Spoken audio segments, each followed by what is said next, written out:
Let me try that again, then. I guess I was running without audio. Hey guys, sorry I'm late. I had to do some barnyard things, clean some chicken pens, and cut down some greenery. But I'm here, so we're gonna do a little live streaming. Instead of writing today, I'm gonna read the next part of Dead Pines, which is gonna be coming out at about 2 o'clock this afternoon. The usual like Tuesday Thursday thing. So that's probably what we're gonna do today. Thanks for mentioning it, Lou. I'd have probably went the whole stream with my audio turned off. Let's see here. Let me get some things set up here, and then we will get rolling. All right, so I'm gonna pick it up where we left it off. So if you're up to date on the whole Dead Pines thing, then you know, that's probably where we're gonna pick it up. Susie, I'm sorry to hear that. I don't know what I'd do without some of my little guys, and I know how hard that is. I'm really sorry you had to go through that. That is rough. Um, you could have totally had the one I caught in my possum cage this morning, and I had to let go. He's been kind of a nuisance. I got you.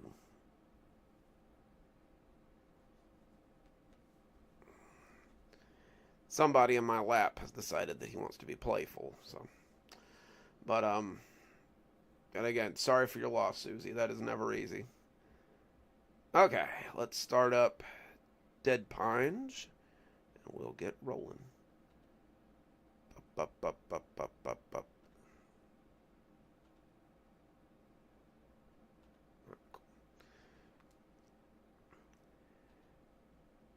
Within a minute since his arrival on the ground floor, he already sees the night's first anarchistic anomaly.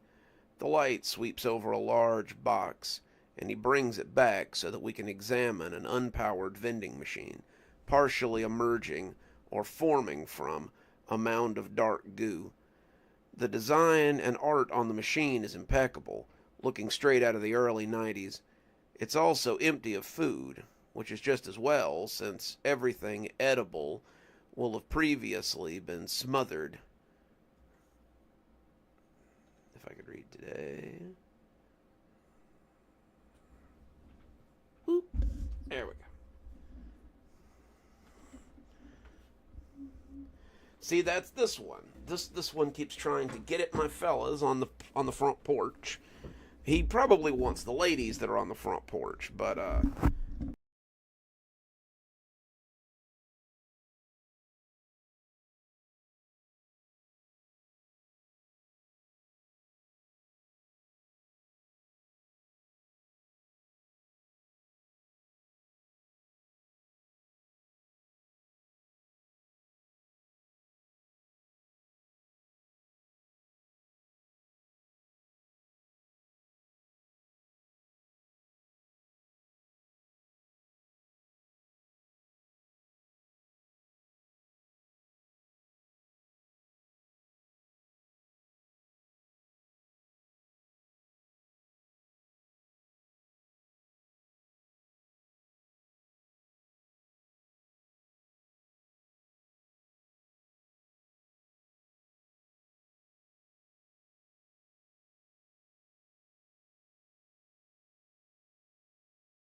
yeah.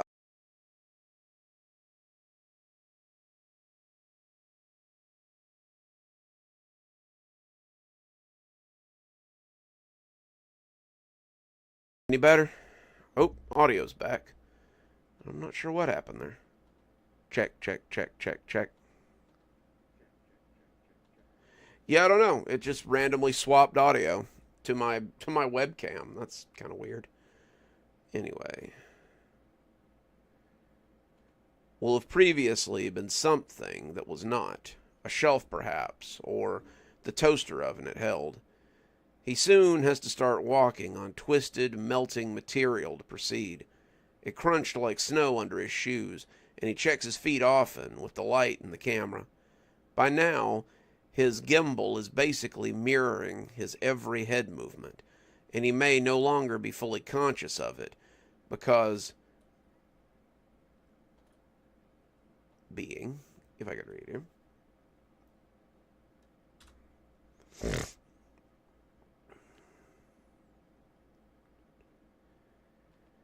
being separate from his body. The camera work is excellent. In other words, Chat never complains. A source of light stands out after he rounds one of the intact rows of shelves, or more accurately, a row that has actually only been partly covered and transitioned from the warehouse shelving to a mishmash of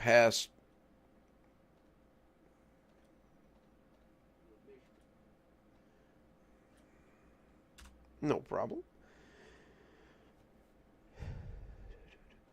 To a mishmash of half-realized furniture and appliances. The light comes from several arcade cabinets, freshly hatched from the gunk and lacking any artwork. Hey, Cindy, we're glad you could make it. We're recording another part of the Dead Pines series, so if you're just joining us, that's what we're doing. It's a work in progress, so it's been ongoing for a little while.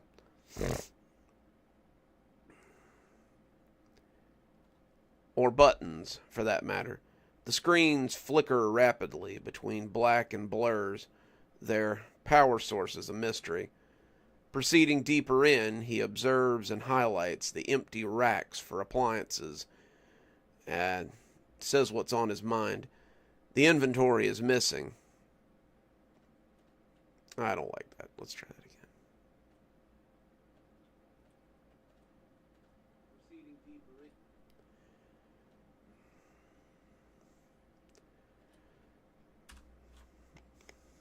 in. Hey.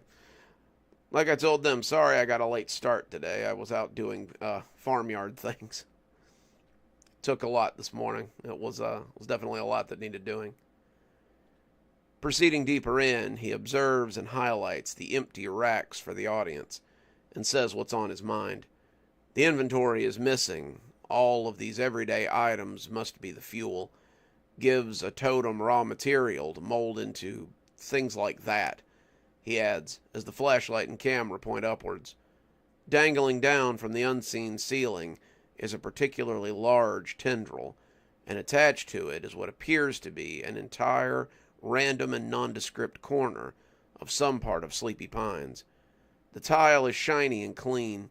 The two walls are solid without cracks or seeping goop. There's even a single pillar that supports nothing. This is... Thing is, the geometry is warped, and nothing is in the correct proportions. God, what a mess. Euclid fans are wincing, he jokes. At the end of the row, we reach a break in the warehouse between sections, where a forklift is now mostly embedded in a poor recreation of the Sleepy Pines fountain. Its basin is dry, as the tar-like mutagen cannot create water, and in fact seems resisted by it.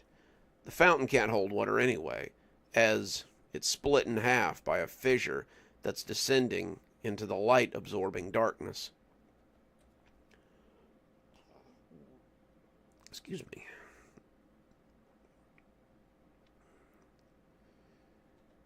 Also in the area seems to be a classic Sears sign that is melted to the floor, though its letters are slightly off and only the E is illuminated. There's a payphone that's attached to the side of a column by a single thread of gunk, showing the stranger's matter of... Showing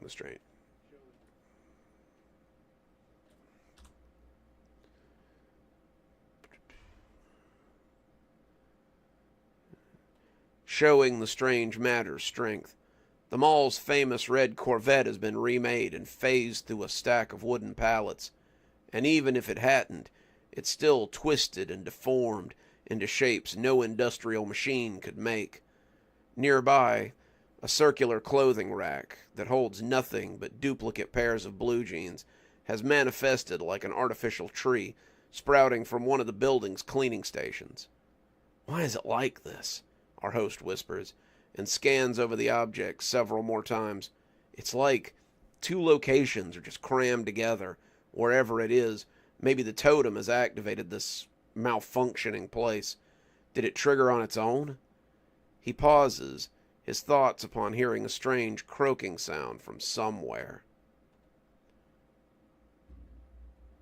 Ooh. Yeah, that's never fun to find, Shanti. Goodness.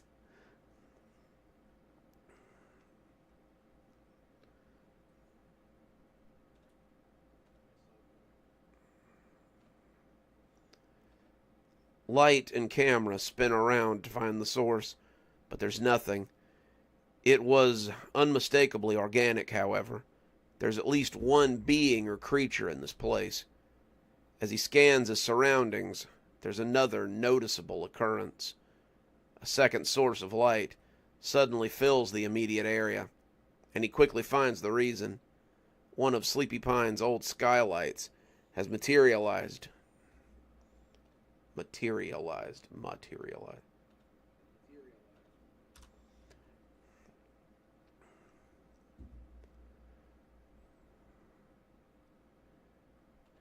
Has materialized directly above, letting in some moonlight, dulled by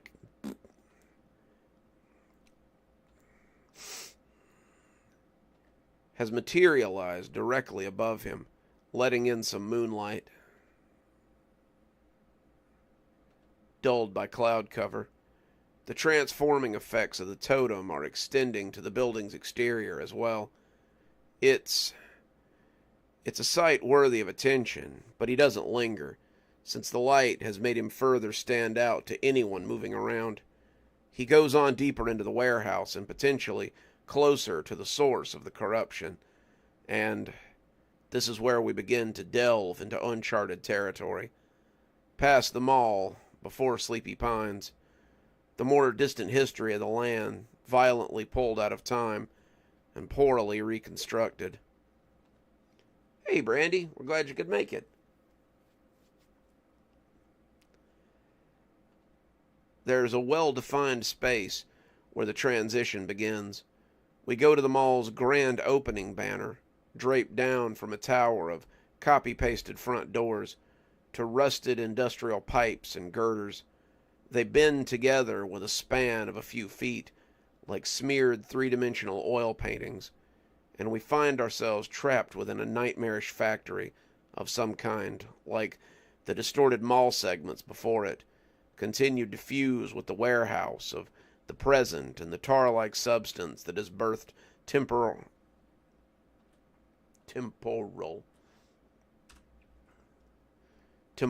chaos.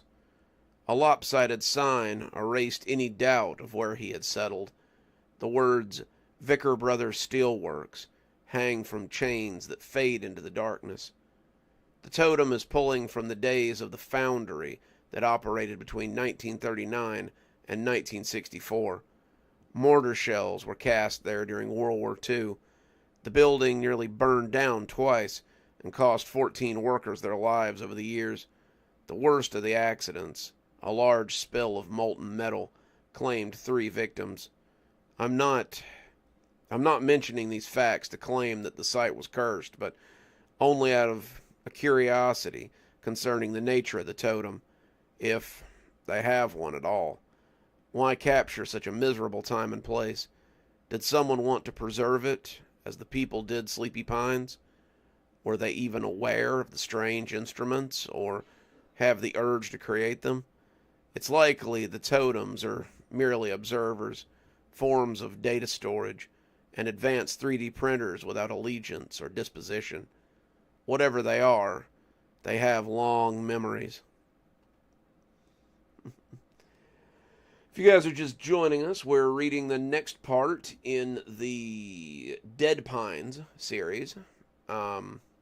We've been working our way through it the last few Tuesdays and Thursdays, and this one is actually going to be the one that goes up today once I get it recorded.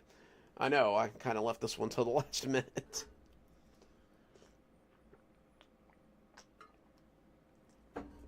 So yeah, if you've been following along, then, pull up a chair. You're in for a treat.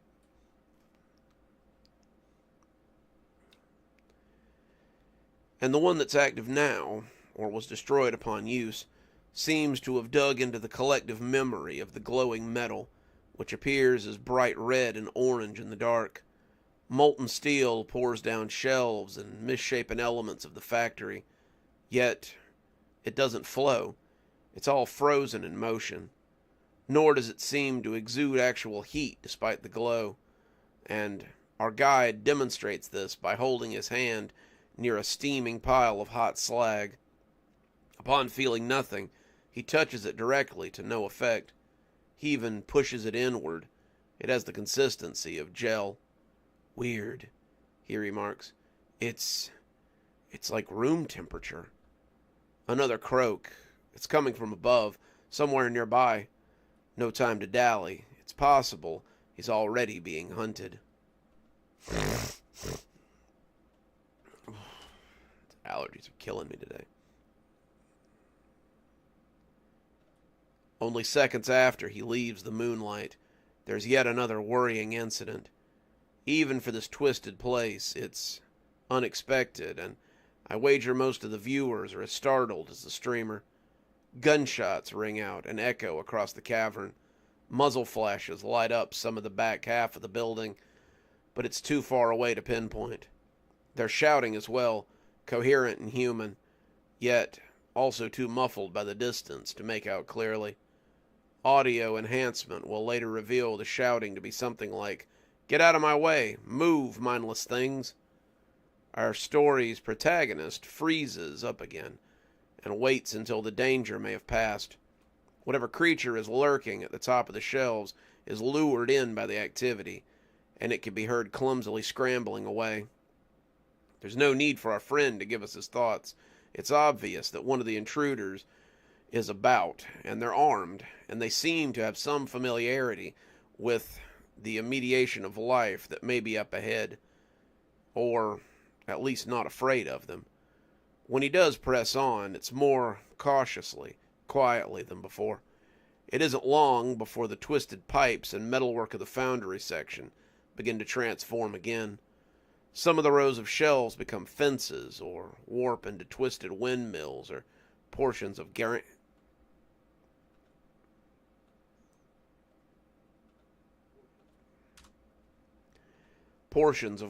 silos.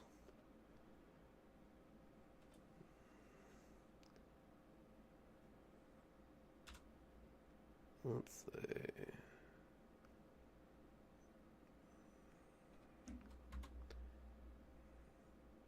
There we go. He passes through the front of a 19th century barn, its doors bent out of shape and splayed open. Oil lanterns glow dimly and hang from the building's rafters, but have no living flame inside. There are small fields of pumpkins and dead pigs. Not that they were ever truly alive, though maybe they could squirm about when first created earlier in the night. Totems can restore material, but their full effects don't last long. While we aren't sure of one's true potential in the hands of a proverbial master, we know that the dredged-up past Mike and Genesaw was only stable for a few hours, with complex life forms degrading the fastest. What isn't known is what occurs once the imitation world shuts down completely, and what all it might take with it. Mike and Jenna weren't heard from again after they witnessed that ending, and if our friends can't escape,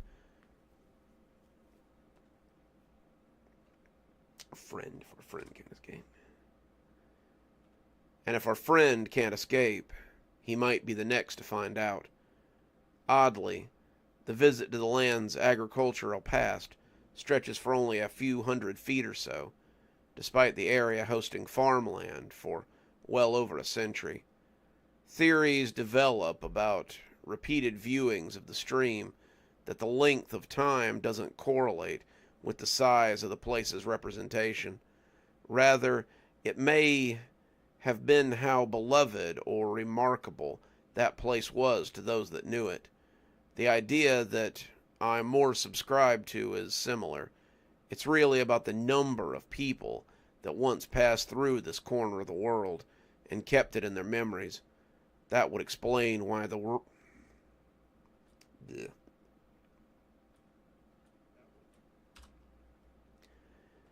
That would explain why the rural display covers less ground than a once popular mall that survived for a fraction of the time. Whatever the truth, after the sampling of farm life, we leave civilization for good and are on our way to the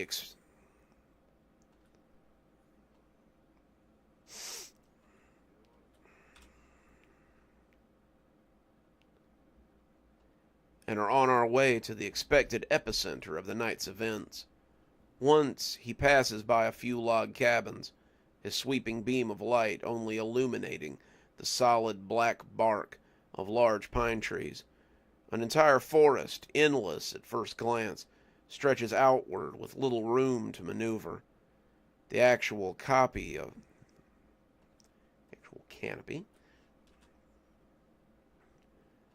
The actual canopy and pine needles aren't visible, if they exist at all. Like an AI-generated mistake, the giant trees seem to be all trunk and disappear into the dark ceilings. They might even keep going into the night sky, but we're trapped inside and can't be sure. A few steps into the woods, more croaking comes. It's deep and deranged, the noise of a monster. His video feed shaking as his nerves begin to finally fray. He aims the camera upward. His light hits a solid black creature hanging from the bark at least 50 feet above. We aren't certain if it's blinded or already falling to pieces and bumbling, but either way, it comes crashing down and nearly crushes our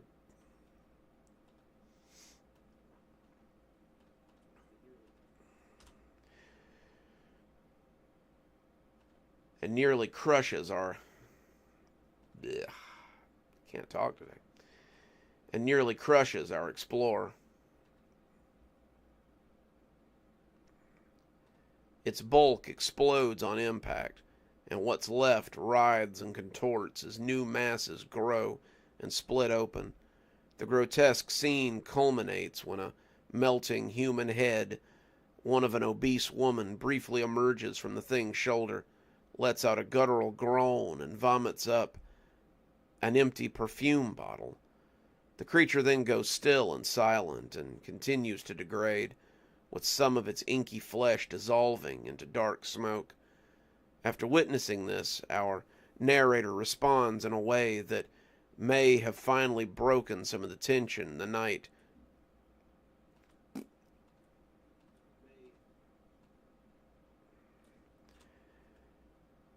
May have finally broken some of the tension of that night, which had left viewers at the edge of their seat. I remember letting out a laugh while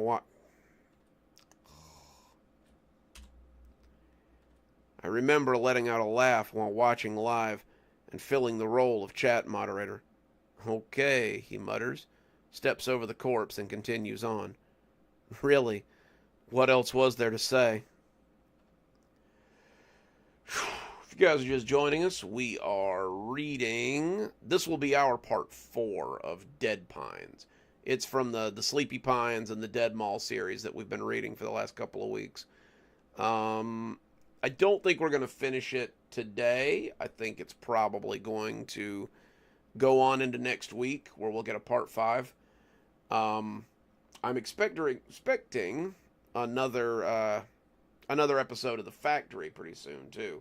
So we should get part 3 of that pretty soon. And then what was it called? The Prophetic Pages has a sequel as well that I'd like to read. So we'll probably pick up with the Prophetic Pages while we wait on the next induction of The Factory there. But if you guys are into the whole Dead Pines thing, stick around. You know, we're just a reading here.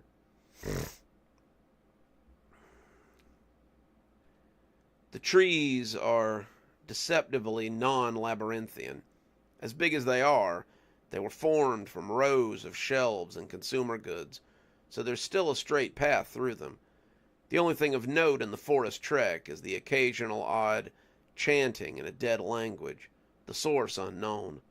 By 4 in the morning, we emerge from the woods and step into the inner circle of the most corruption. The sights ahead are the strangest yet, but they aren't what gets my attention right away. After entering a dimly lit area and immediately ducking behind a tree before the audience can see it, he makes a quiet announcement. My cam just pinged my phone. They're in range. Hold on, I just have to minimize the stream and check. Lost 4 of them in the mess, but 2 of the regular ones.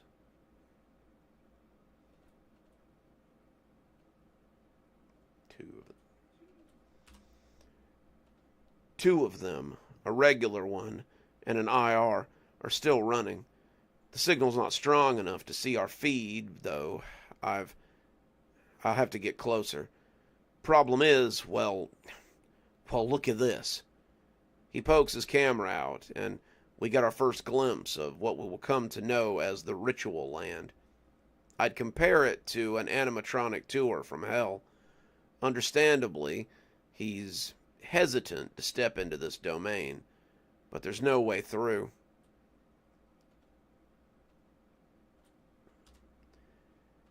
But there's no other way through. The performers do seem a little too invested in their activities to pay anyone walking through much mind. Time periods have converged in this place, and maybe due to the closer proximity of the totem, the moving imitations of humans here are immaculate. At least for soulless, mindless copies of people the land remembers. As he begins to navigate the twists and turns around each site, we quickly get an idea of just how blood-soaked the cyclical?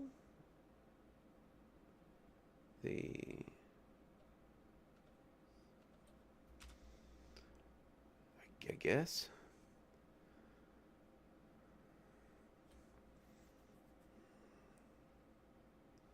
All right. Cyclical local history has become. There's no order or organization, and the characters and their duplicates don't appear to acknowledge those outside their divided set pieces. But we can see how many times these rituals have happened in all their forms. If you guys are just joining us, we're reading, this will be our part 4 of Dead Pines. So pull up a chair. We've got a little bit more to go on it. Hang on. There we go.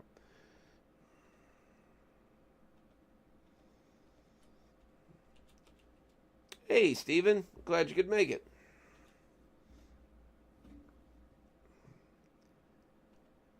In an untouched old-growth forest, a forgotten tribe shaman encircles a radiating yet frozen fire. Inside is a wooden totem, or perhaps, in his case, an effigy. They pray and watch it burn. In another iteration of his ceremony, they instead sacrifice a hog and wrap its entrails around a totem of bone. Later, in the walk, past further animal sacrifices, the tribe cover their faces with crimson as they kill one of their own for the sake of their coveted dark god and an ongoing desire to preserve their land or village, or to transform it into something else. Hey, Marty. Glad you could make it. Ugh.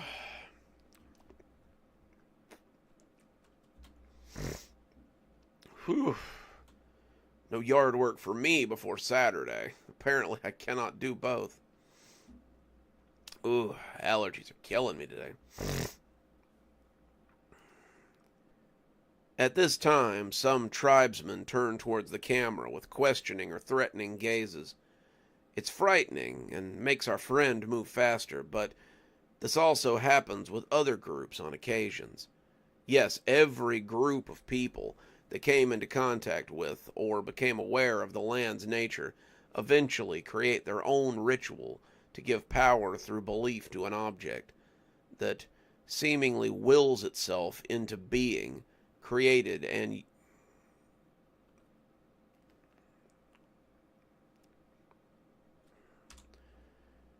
so it can be created and used. Okay.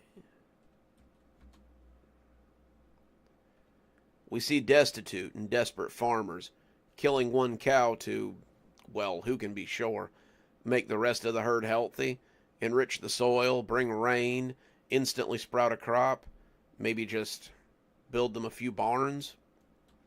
The steel workers become particularly cruel in their bid to keep business alive. The rugged men covered in heat protective gear and soot go from making totems out of steel to bashing in a goat's head, and finally to dropping one of their own into a vat of molten metal. Sacrifice is always where it leads, as their beliefs become more and more demanding and insular. Inflicting pain shows their devotion and power, and then, mysteriously, each rain comes to an end, and the land goes quiet for a time, as if it devoured everything about them. Sleepy Pines, being a shopping mall that existed in an era of connectivity and communication, survives in memory because of those things. But little is known about the actual tribes, the farmers, the steel mill. And why is it that records of strange objects and ritual groups just don't exist? They shouldn't have all been so secretive as to disappear from history entirely. Let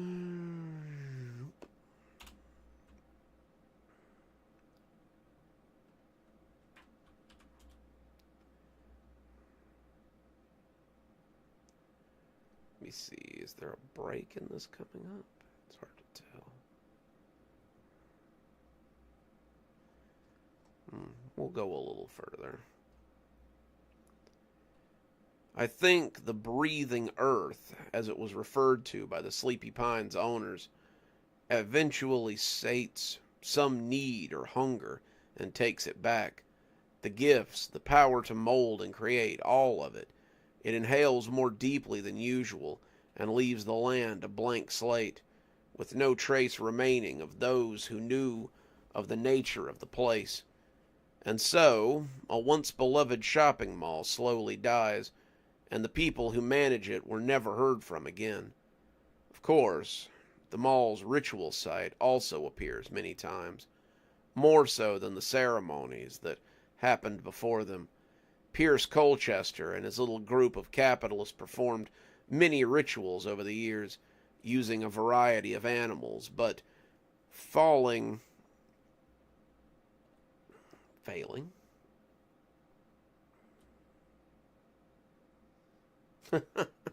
Yeah, that's how it feels sometimes. Let's see.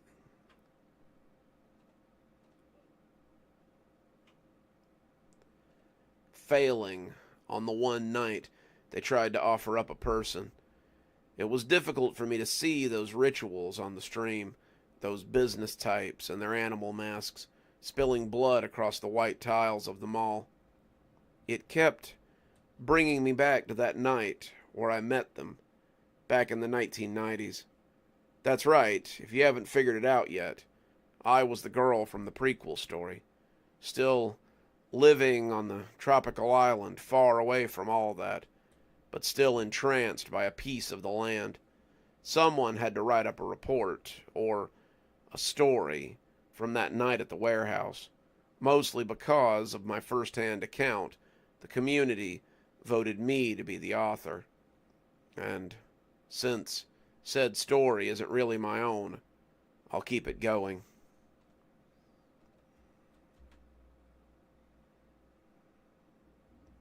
Falling, failing, felling, same thing, it's all F words, whatever. English language, never heard of her.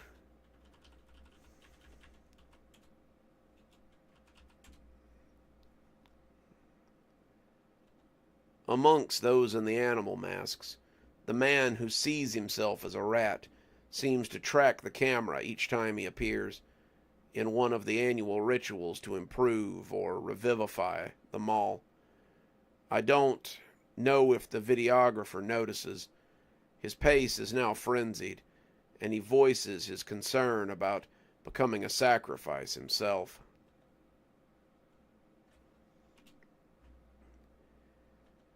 Near the back of the warehouse, the ritual site stops manifesting. There's nothing but the black matter and warped remnants of shelves. It may be the eye of the storm, where there's too much chaos for anything to be created. Yet even here, a few things still survive in the tar-like muck. I can see my camera's feed now, from the one that still works, he says quietly. Not sure where they are, but they show my flashlight. They're covered in dead pixels, too. I think the IR one is pointing at me. Yeah, I see myself waving at it. Hold on. I'll try sharing the app screen. After some tech fumbling,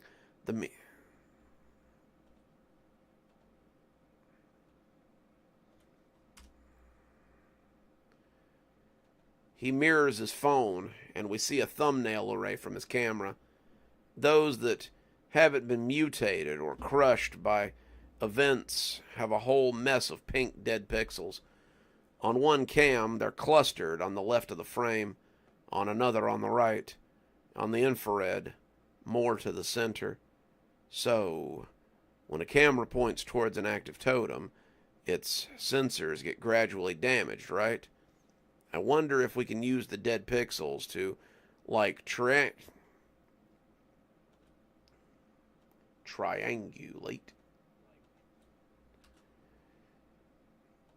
Like, triangulate.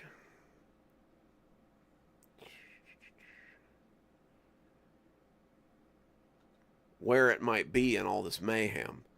Then I could destroy it.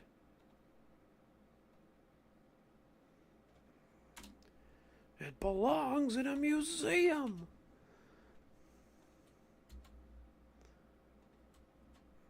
Put a few spaces in between some of these so that they're a little easier to read.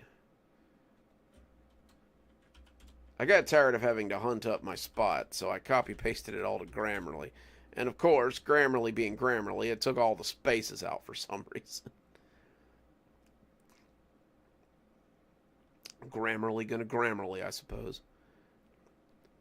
The chat agrees with this idea, and he sloppily starts flipping through the 3 remaining feeds.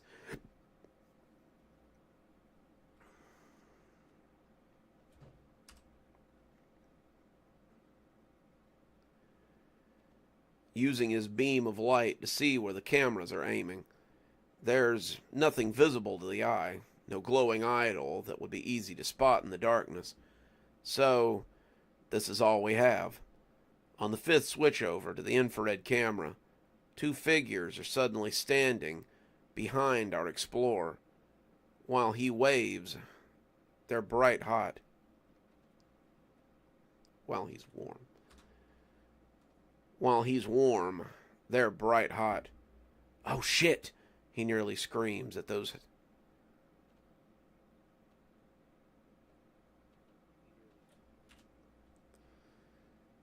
He nearly screams as those at home jump in their seats. He turns around to confront the pair, but doesn't say a word. We're left with a third-person view made of cool and warm hues for a moment. He composes himself, lets out a cough, and switches the stream back to his camera phone.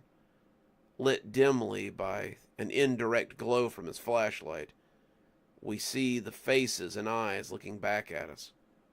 They're pale, and their expressions are vacant, but they're otherwise just as real as any of the people in the ritual display. Michael. Jenna, he murmurs, in a kind of solemn reverence. Are you... Can you understand me? What happened to you two? They're quiet. We don't know how closely they represent the real missing couple, or what they're thinking, if anything. They could be sizing up a potential ally, or prey. If it's Jenna that blinks first, so to say, her eyes drift over to something off screen. The camera doesn't budge. Down there, she says flatly.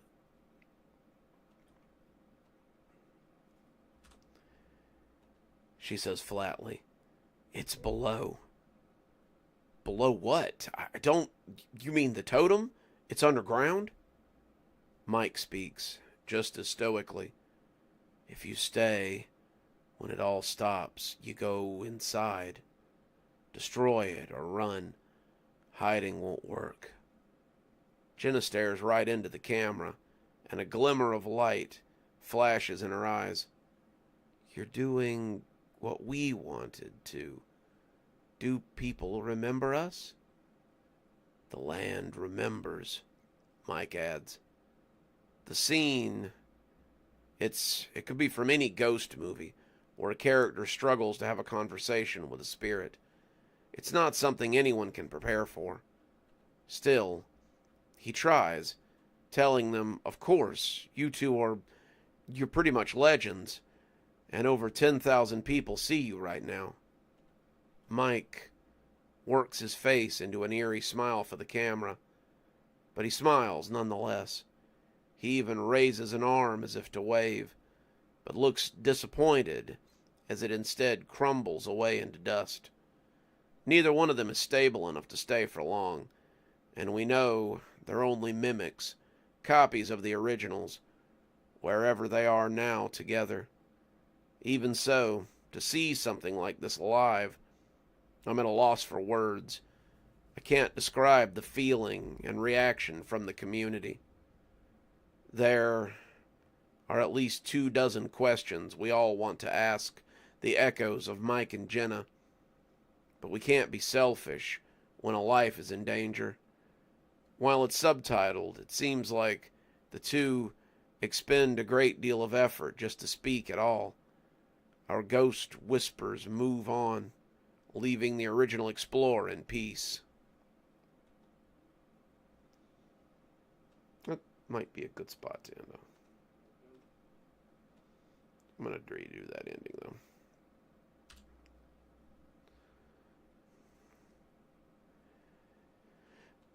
Our ghostly whisperers move on, leaving the original explorer in peace. Yeah, that'll about do it, I think. Oh, goodness. There's still 6,000 words left on this thing. We might get a part 6. I'm not 100% sure. Oh, goodness.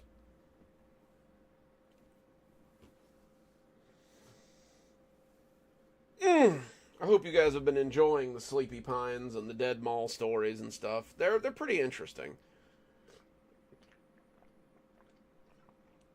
I didn't know the last one was going to be quite this big when I stumbled across it, but it's been a good little addition. Like I kind of like having 3 stories on Tuesdays and Thursdays. They go well with our cozy horror and our nightly story. If some of you noticed, sorry the nightly story was late last night. I was door dashing till about 10 o'clock and I lost track of time. But yeah, how long have we been going? About 47 minutes? Yeah, we could go a little longer, I guess. Let me work on this for a second and get this ready to go.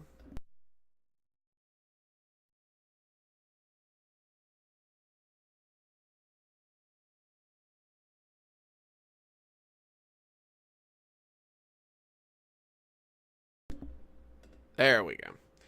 Got to mute the mic to get some background noise, but it didn't want to come back on for a minute there.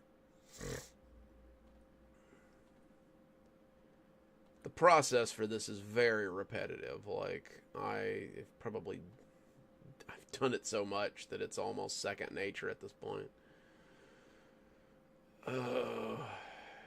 There's probably more things I could be doing to these audios, but like this is just how I was taught to do it.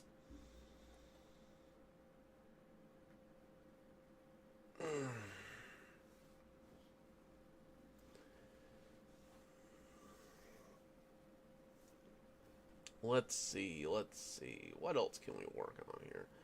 Um, for those of you, um, for those of you who are fans of the Mortuary series, I just finished my part of the first part of it and sent it to Rox to see if he likes it. So we'll hopefully get hello Normal. Hopefully we'll get the next season of that pretty soon. It's a little different than the last season, but I think you guys will like it. He wanted a different sort of direction for some things. I won't say too much because I know none of you guys want it to be spoiled, but should be interesting. All of your favorite characters should be coming back, so that'll be interesting. Should be a good time. But yeah, I know, right? Like if you, I mean, it's the same name that's on my books. So if you see the name pop up, and you want me to sign a book, feel free. I like signing stuff. We'll get a picture for the gram and everything. You know how it is. Oh, okay. Let's see. I need that, and I need that, and I need that, and I need that. I do not need that. There.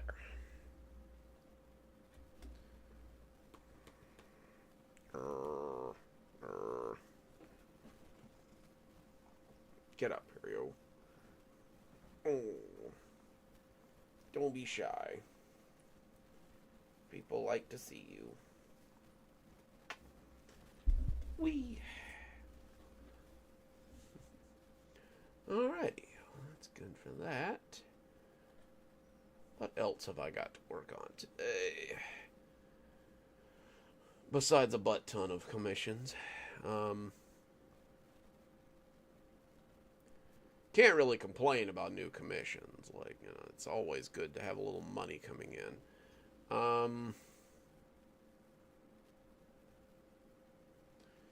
Let's see. Gotta check. Hey, Misbehave. You're just in time. We're about to start some commission work. I'm doing pretty well. Allergies are trying to kill me, but they haven't managed yet. Ouch.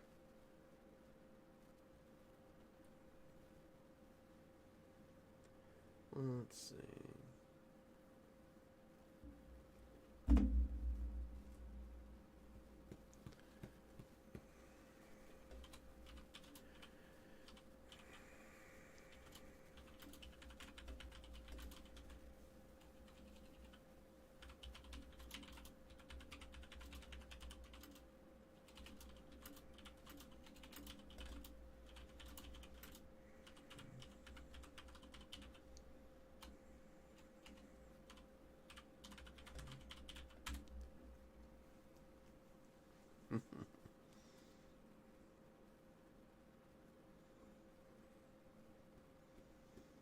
That's him. He likes to come hang out on streams. Or is there another one? Sometimes Tails sneaks in to be on streams.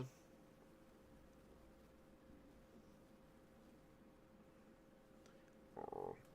Well, congrats, Misbehave.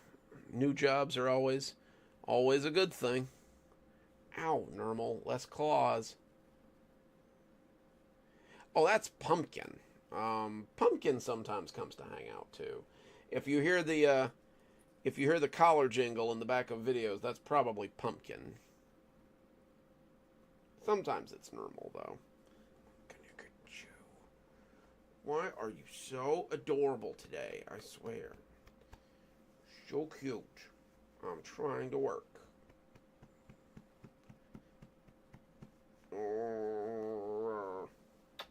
Okay, go get comfy somewhere. Here, I'll empty out your chair for you. There. Now you have a place to sit.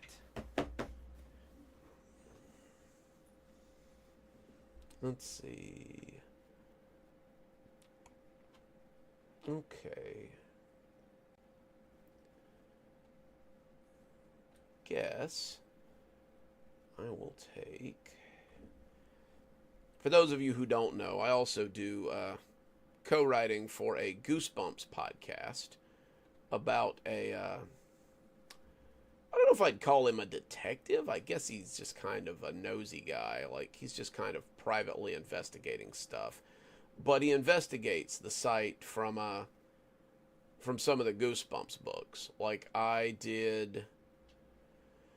Which ones did I do? I did The Girl Who Cried Monster, so we did the library from that one.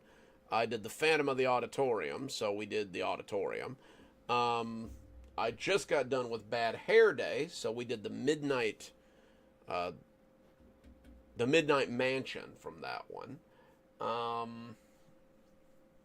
And this time I'm going to do The Werewolf of Fever Swamp, so we'll be doing Fever Swamp, I guess. Let's see. Yeah, we're doing Fever Swamp. I always forgot that was I forgot that was in Florida, so like, you know, it seems fitting that I should do it.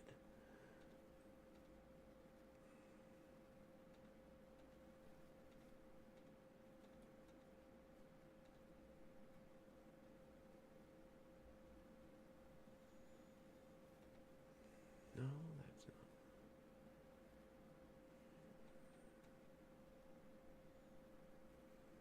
not. Oh no. He is a generic gray that I found outside of a Dollar General, actually, when he was a little kitten. Like, I saved him from getting run over by a tire. I saved him from getting run over by an SUV because he was meowing for his mother up under an SUV, and I decided that he could come home with me because he was really too small to be out on his own. We bottle fed him for about 5 weeks, and then he started eating solid food. And now he eats anything that moves slower than him. He's a big boy.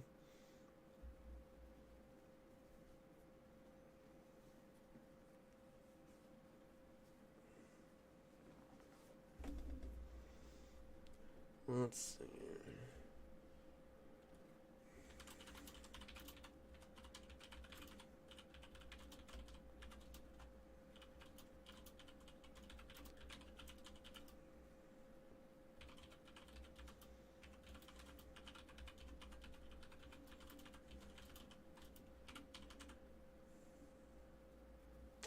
Oh, well, I couldn't just leave a kitty cat. Not at Dollar General. He might wander into the bathroom and get lost. Or, you know, get smushed by a big old SUV. He's the only cat that's not allowed to go roam around outside. He's my baby. And the farthest he gets to go is on the porch. I took him out on a leash the other day because he meant he was going to go outside like the big cats. And I was like, no, you're too dumb. You'll get lost, and then I'll be sad. He's kind of a homebody anyway. He likes his meals and his litter box, and he likes to be comfy. Don't kick my foot away. It's true. You like to be comfy.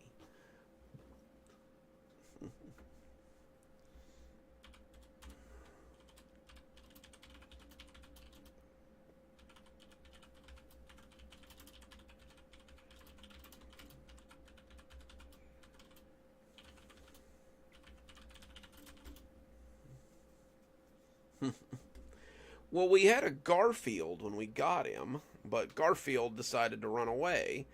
So, you know, we had a normal, and then we had to look it up online, and one of Garfield's cousins is named Pumpkin because he's a barn cat. So that's what we named Pumpkin because they're cat cousins. Oh no. I had a kitty like that. We called him Bear, and he definitely had an inner ear. He had definitely had an inner ear imbalance because he was very wobbly. He he would do the most amazing ninja tricks, and then he would take a step and fall on his face. Like he was something. Our apartment wouldn't let us keep him though, so we had to give him to a friend of Susan's so that he'd have a nice place to live.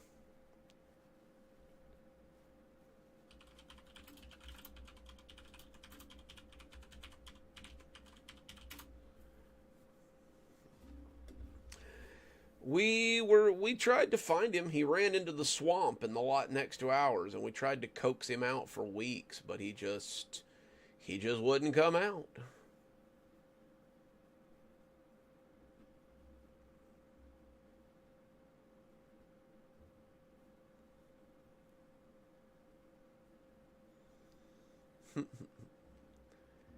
Can't go wrong with a classic.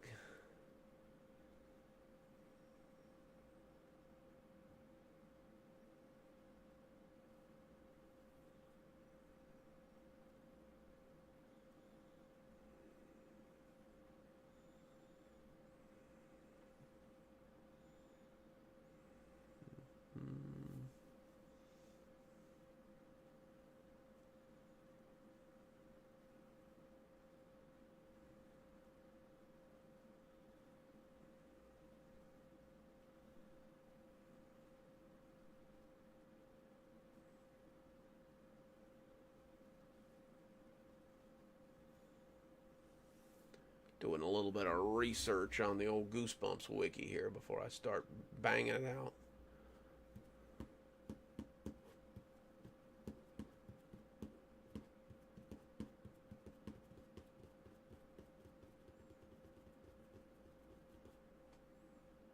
Yeah.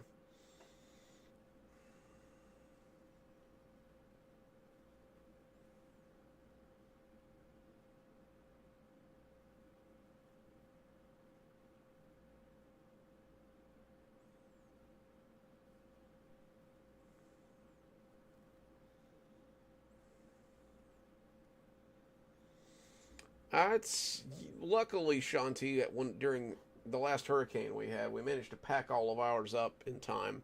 But that's what we were afraid of, was they would get out while we were airing the house out.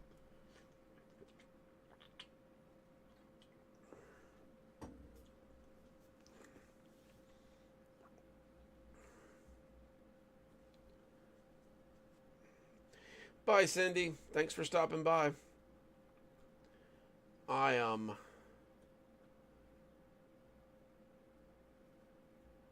I might go ahead and say so long too, I guess. I don't know. I may give it a few more minutes.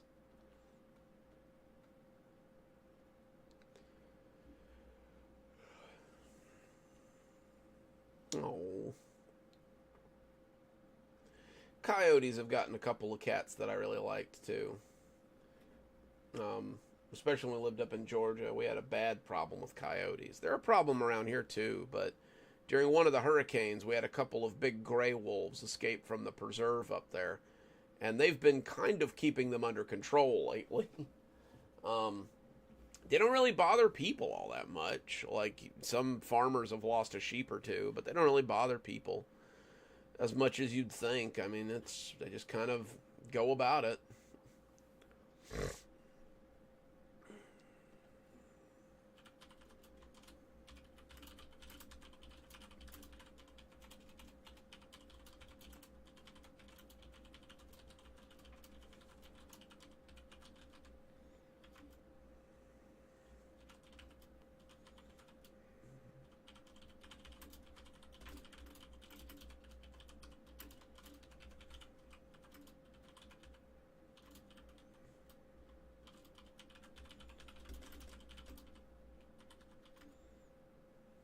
Oh yeah.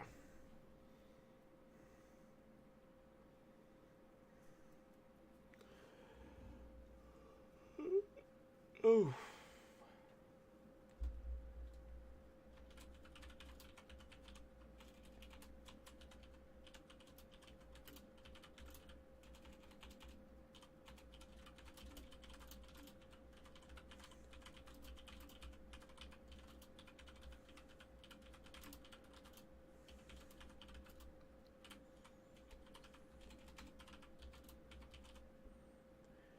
Do I? I don't know. Hello.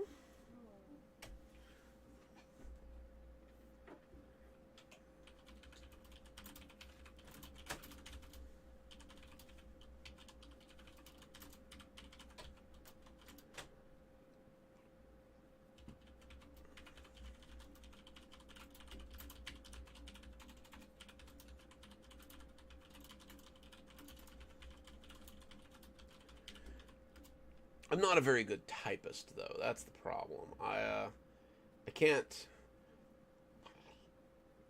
If I'm typing stuff that's in my head, then it's fine. But like if I try to like dictate things, I seem to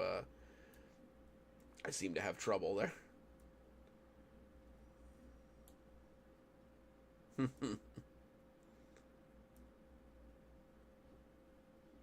I do love Maine Coons. Maine Coons are cool. Right? Wolves get pretty big. Like, luckily, the ones that we have out there were raised on the preserve, so they don't really hurt people. Like, I'm sure if somebody like ran up on one of them with pups, they'd probably be lunch. But like most of the time, they try to stay away from where people are. They're more than happy to eat coyotes and deer and things.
No, no, I didn't hear about that.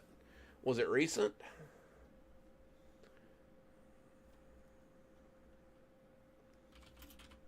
What did he do? Did he do something dumb? I know sometimes furries are not always known for making good choices in that department.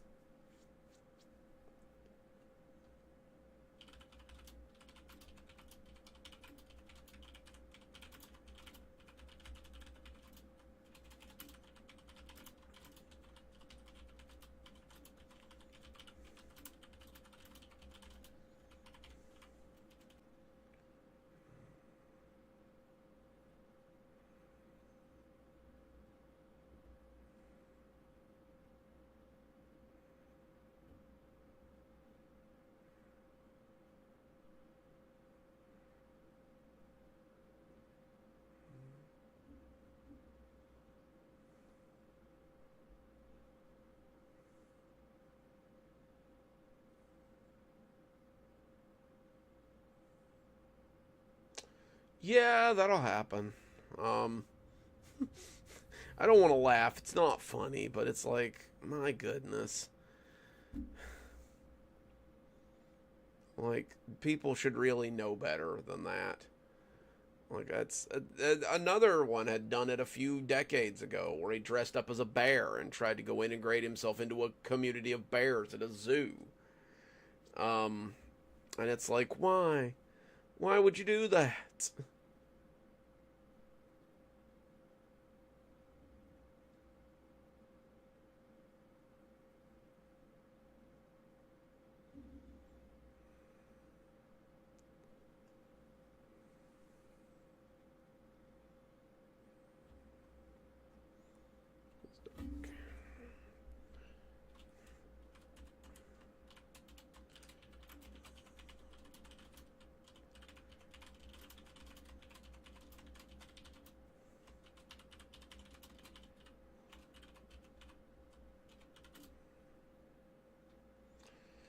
Some people just, some people just shouldn't breed.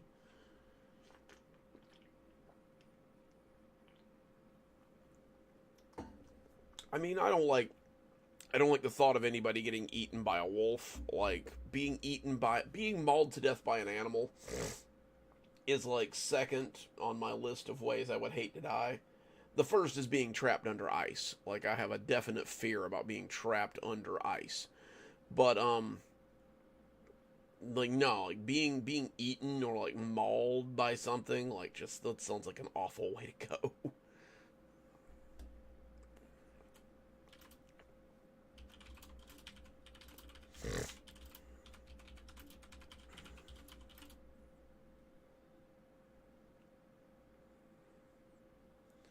He was the hamburger chunks.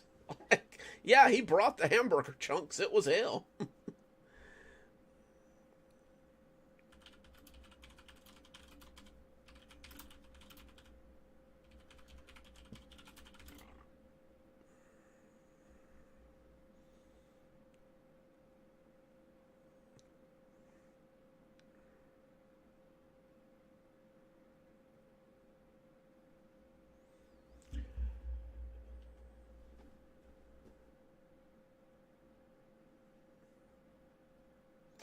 Yup.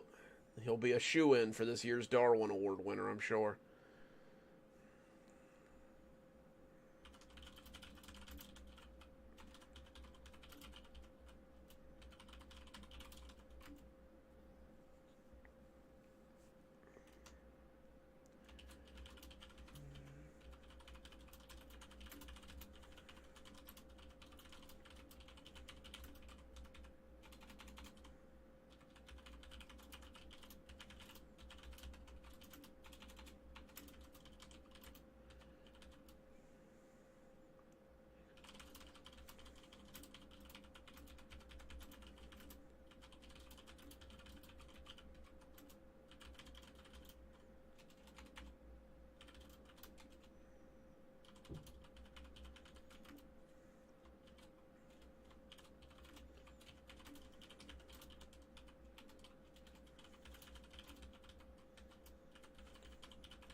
Yeah, I probably should run too.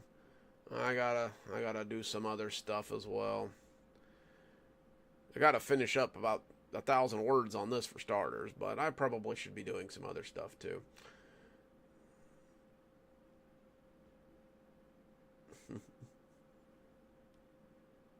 Oh no. Well, I will see you guys later. Thanks for coming to the stream. It's always fun to hang out with you guys for a little bit. And I hope we'll see you guys Saturday for the live reads. If I can finish up the stories for it, because I need to get on that too. But anyway, always a pleasure. Hope to see you guys next time.